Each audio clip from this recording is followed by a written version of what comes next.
Hi, I'm Liam. Tom, great to sit down with you today as we have a look at the executive market and the challenges of 2024, or the look ahead to 2024. Obviously, I'm quite new into the space, only been with the business around 6 weeks.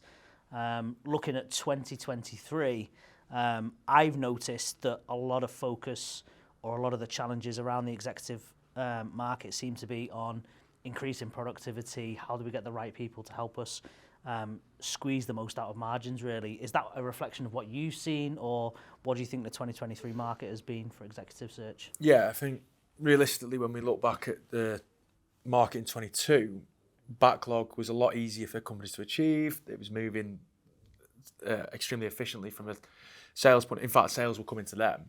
There's been a huge shift in senior sales professionals. So we've got probably the most VP of sales roles that we've ever had. But then at the same time, margins are getting tighter.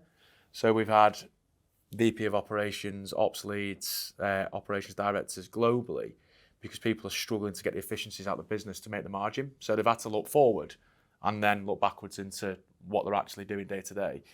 So loads of continuous improvement, change management, restructuring, obviously improving their output, because the market as a whole has been a lot tighter. I wouldn't say we've had a slowdown in positions, but it has shifted from forward-facing oversight type roles to in the weeds, driving change, driving improvement, improving output, improving sales and backlog, rather than your high-level strategy type roles. And that has been probably the biggest shift this year due to the market. And do you think that's a reflection on the economy as a whole, or the market space that we're working in, which has the biggest impact? Well, I suppose that all of the markets we're in, we've had similar changes, and that's across the UK and Europe, North America, Middle East. It's been extremely similar across them all. I think from a strategy point of view, we're noticing our client base especially move into different economies. They're spreading risk. I'll give you an example of, Toronto for us last year was our busiest market by a long way. This year it slowed down a little bit. Now next year looks extremely busy again, but in terms of the actual projects being awarded, it's been nowhere near as busy as 22. A lot of our clients are looking at supply only opportunities, or growing into new markets through acquisition, because they're at a point where they can't rely on one economy. Absolutely. Okay. And again, something I have seen that probably reflects that, obviously we've had a lot more work and requests coming in internationally, so new locations, Eastern Europe, Western Europe, Middle East, you've mentioned there. Do you think that's a trend that will continue into 2024? Absolutely. I think the last couple of years we saw a lot of people venture into new product ranges. So people are moving from stick into unitized, or unitized into range screen, or modular wall type opportunities. So there was a lot of shifting into new product ranges, trying to drive revenues up, or limit risk, or have different product ranges to take to market.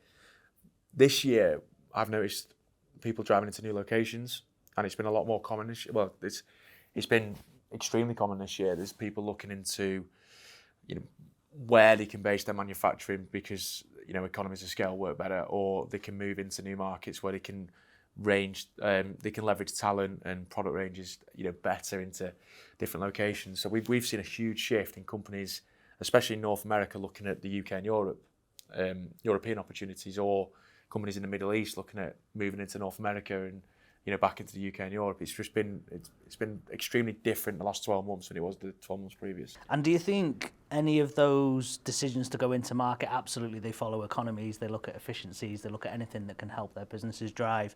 Do you think any of it's led by where is the talent? So if we went into a certain market space, we'd get that right talent, and that would help us be successful as a business? Yeah, absolutely. But at the same time, design and labour has been huge problems for every business that we work with. So trying to get the labour on the ground has been extremely difficult. So there's obviously a lot of visa schemes to get more people into the countries, and then design is just continuously outsourced because we cannot get the design talent. Interesting. And then in 2024 as a whole, if you would say, what do you think might be the biggest difference from what we've seen in 2023? Do you think there's going to be any shifts at all, or do you think it will continue to follow the same pattern? I think the last 3 months has kind of given us an inkling into what 24 is going to look like, because projects have started to flow through. So Q2, up to Q2, I had a lot of nervous clients. The backlog was just not coming. You know, the projects were nearly there. And then you get the call and it's kind of like, right, well, now we're moving. That started, I mean, 2 clients in particular had near enough 300 million that was like due to be awarded, and it just wasn't coming for the first 6 months of the year. Now that's moving. We're extremely busy with the guys again. But yeah, 24, it looks to be steady. Back end of 24, going into 25, that's kind of where I'm expecting the markets to get exciting again. So with that in mind, businesses, as they start to look more productive, more robust, more of a pipeline, more opportunities for them to look at growth, obviously executives are a key part of driving that and bringing sustainability within a business. What do you think businesses should look to adopt as an approach? So, you know, how do they make sure they're ready to hire the next level executive? It depends what you're talking about. If you're talking about owner managed, then the owner has to be ready. So, you know, as you're probably aware, they've got to be in a mindset where they're willing to let go and they're willing to hire people in the right roles, but give them the trust to deliver. And we found so many executives get to a point where they join an owner-managed business and the owner's just not willing to let go of their department. So everything is just micromanaged. It's just extremely difficult to move anything without sign off by the owner. They can't change manage because the owner's still got legacy relationships further down the chain. It's just extremely difficult. So from an owner managed perspective, they have to be in a position to be ready to hire. The ones that are and have their talent attraction piece in the right place, they've got a good reputation, they've got the right backlog, you know, they've got the structure in the business, they tend to have success. If you've got an absolute mess internally and and the company's not represented in the right way, you've got a bad reputation, you're not attracting the right talent, you'll get the same names or the same people continuously. You're not necessarily going to get the guys that are going to come in and implement change and drive. So, brand is absolutely key. You know, as you move into the private equity world or you move into the national manufacturers or whatever it might be, these guys, are looking for people that can scale and scale quickly. And that is obviously having somebody capable of driving that growth, representing the brand properly, being able to attract talent quickly. We've just done a piece for a client out of Europe where they're growing headcount by 25 this year, purely sales, so 25 sales leaders. The president in place is extremely driven. He's got a great reputation. We've been able to back that with high growth, and they're in a position where they're, year one, they're profitable. No, and I'd agree from what I've seen again in my short time. Actually, I think brand is and brand awareness and how you're represented in the market space as a company is probably one of the most important parts, particularly because you're trying to get that passive person, somebody who's been very, very successful in where they are, and generally if they're very successful, they've got no real reason to move unless you can say, well, we've actually got an opportunity and this is why it's better because as a business this is what we're looking to do. So I think quite often as well, going back to the point of owners being ready and understanding how they approach that, do you think just generally trying to have conversations with either other businesses or with other companies and say, well, listen, if I plan to do X, Y, and Z, how do I do that? And who can help me in this journey? Because there's lots of different options available when you're looking to attract executives. And I think having conversations is the starting point, isn't it? To understand strategically, how do I make this work? I think it's harder than it looks, letting go. And some of the most successful CEOs that we deal with, they're all engaged at some level with a non-executive. So a non-biased opinion on their business has consistently given them opportunity to either offload, reassess. You're so emotive about your own business that you react extremely quickly. You want things done extremely quickly. There's kind of like, you've got it to that point and you've always done it that way. That's not necessarily the right move for the next couple of years of development. So the guys that have gone high growth and scaled extremely fast, they get to a point where their skill set is better suited in either forward facing, product development, R&D, and the ones that have made that transition tend to be involved with a non-biased pair of eyes on their business. So I think that definitely works to allow them to let go. And then obviously in terms of attracting talent, reputation from a candidate perspective is absolutely key. But you've got to look at your own business. What are you doing to attract the talent? There's a lot of competition out there. And if they're putting together the right branding, they've got the right reputation, they're winning the right projects, they're performing on the projects, people who work for the business talk highly about them, the process from candidate applying through potentially us or whatever it might, or another recruiter, is absolutely slick, it's efficient, it's communicated well. We're not waiting 12 weeks. You know, these candidates aren't the candidates that you really want to drive your business forward. If there's a really slow, inefficient, laborious, non-engaged, the company's not engaged in the interview process, they're not going to come and work for you because they're well looked after where they are. Absolutely.